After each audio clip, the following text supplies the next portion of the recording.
Surga dan keindahannya untuk orang musli, surga dan seluruh keindahannya. Saudaraku.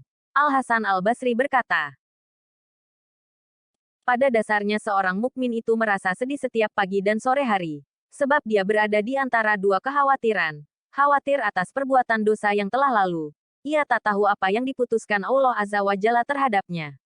Juga khawatir terhadap sisa waktu yang akan ia jalani. Ia tidak tahu petaka apa yang akan menimpanya. Al-Hasan Al-Basri, tiap hari kita dihadapkan pada keharusan memilih. Memilih meneruskan tidur dan bermimpi atau bangun dari tidur dan berusaha mewujudkan impian. Memilih marah atau memaafkan. Memilih bekerja atau berlibur. Memilih diam atau bicara. Begitu seterusnya setiap hari sampai datang saatnya di mana kita tidak bisa memilih lagi ketika harus menuju ke liang kubur. Saudaraku, Allah Azza wa Jalla telah menyediakan surga dan neraka sebagai balasan dari amalan manusia selama hidup di dunia.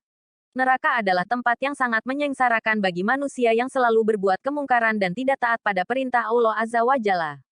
Sedangkan bagi orang-orang yang muslim, Allah Azza wa Jalla telah menyediakan surga dan seluruh keindahan di dalamnya sebagai ganjaran bagi mereka. Saudaraku, di dalam Al-Quran dan Sunnah, Allah Azza wa Jalla menjelaskan segala perintah dan larangannya. Allah Azza wa Jalla menjelaskan mana yang harus dilakukan dan mana yang harus ditinggalkan.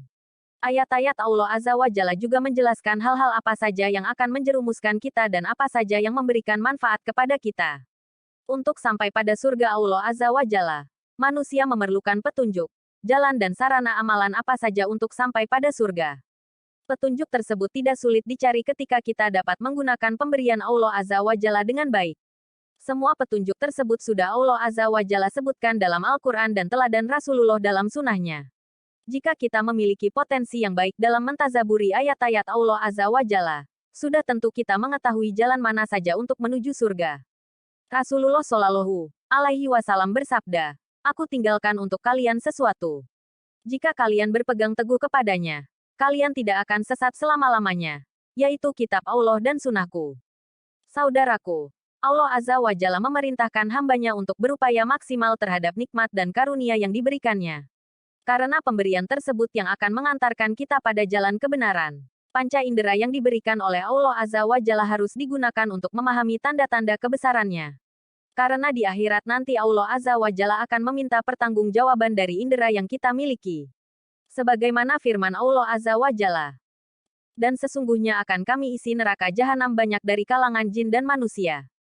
Mereka mempunyai hati, tetapi tidak dipergunakannya untuk memahami ayat-ayat Allah, dan mereka mempunyai mata, tetapi tidak dipergunakannya untuk melihat tanda-tanda kekuasaan Allah, dan mereka mempunyai telinga tetapi tidak dipergunakannya untuk mendengarkan ayat-ayat Allah. Mereka itu seperti binatang ternak, bahkan mereka lebih sesat lagi. Mereka itulah orang-orang yang lalai. Kedatangan azab Allah Azza wa Jalla kepada orang-orang yang mendustakan ayat-ayatnya dengan cara istidraj. Qs. Al-A'raf 179. Selain itu, pemberian Allah Azza wa Jalla yang juga harus dimanfaatkan untuk mencari kebenaran adalah akal. Akal yang ada pada manusia memiliki potensi besar dalam menemukan petunjuk Allah Azza wa Jalla agar sampai pada surga yang dijanjikannya. Akal, apabila dididik dengan baik, maka ia akan menghasilkan ilmu yang akan menghindarkan seseorang dari jalan kesesatan. Saudaraku, akal merupakan karunia agung yang diberikan Allah Azza wa Jalla kepada Bani Adam. Ia adalah pembeda antara manusia dan hewan. Dengannya mereka dapat terus berinovasi dan membangun peradaban. Dan dengannya mereka dapat membedakan mana yang bermanfaat dan mana yang berbahaya sesuai jangkauan akal mereka. Secara harfiah, garis bawah, garis bawah berarti menahan, garis bawah al-ribat garis bawah, ikatan, garis bawah al-nahi garis bawah, melarang. Orang yang berakal garis bawah al-akil garis bawah, adalah orang yang mengekang dirinya dan menolak keinginan hawa nafsunya.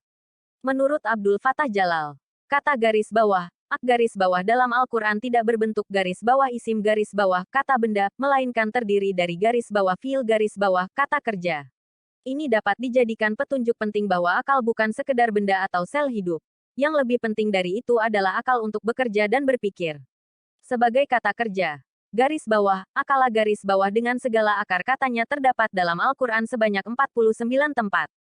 Allah Azza wa Jalla berfirman, "Sesungguhnya dalam penciptaan langit dan bumi, silih bergantinya malam dan siang, bahtera yang berlayar di laut membawa apa yang berguna bagi manusia, Dan apa yang Allah turunkan dari langit berupa air. Lalu dengan air itu dia hidupkan bumi sesudah mati kering, dan dia tebarkan di dalamnya segala jenis hewan. Dan perkisaran angin dan awan yang dikendalikan antara langit dan bumi. Sungguh terdapat tanda-tanda keesaan dan kebesaran Allah bagi orang-orang yang mengerti. Qs. Al-Baqarah 164. Demikian pentingnya kedudukan akal dalam Al-Quran. Oleh karena itu Allah selalu memuji hambanya yang berpikir dan menggunakan akal dengan baik. Begitu juga sebaliknya. Allah Azza wa Jalla sangat mencela terhadap orang yang menyalahgunakan akal atau lebih memenangkan hawa nafsu daripada akal pikirannya. Dalam Al-Quran mengapa Allah tidak mengatakan garis bawah afala takilun garis bawah, mengapa kamu tidak makan? Atau garis bawah afala tashrobun garis bawah, mengapa kamu tidak minum? Akan tetapi, firman Allah Azza wa Jalla menyebutkan garis bawah la'alakun takilun garis bawah agar kalian mengerti, garis bawah afala takilun garis bawah, maka tidakkah kamu mengerti? Garis bawah la'alakum tatafakarun garis bawah agar kalian berpikir, adalah salah satu pesan tersirat agar manusia menggunakan akalnya dengan baik sehingga ia memiliki ilmu untuk sampai pada kebenaran. Semoga Allah Azza wa Jalla mengaruniakan hidayahnya kepada kita, sehingga kita tetap istiqomah menjadi orang muslim, senantiasa memilih menggunakan akal dalam kebaikan di awal hingga akhir kehidupan kita untuk meraih ridhanya. Amin ya Rabb. Wallahu alam bisawab.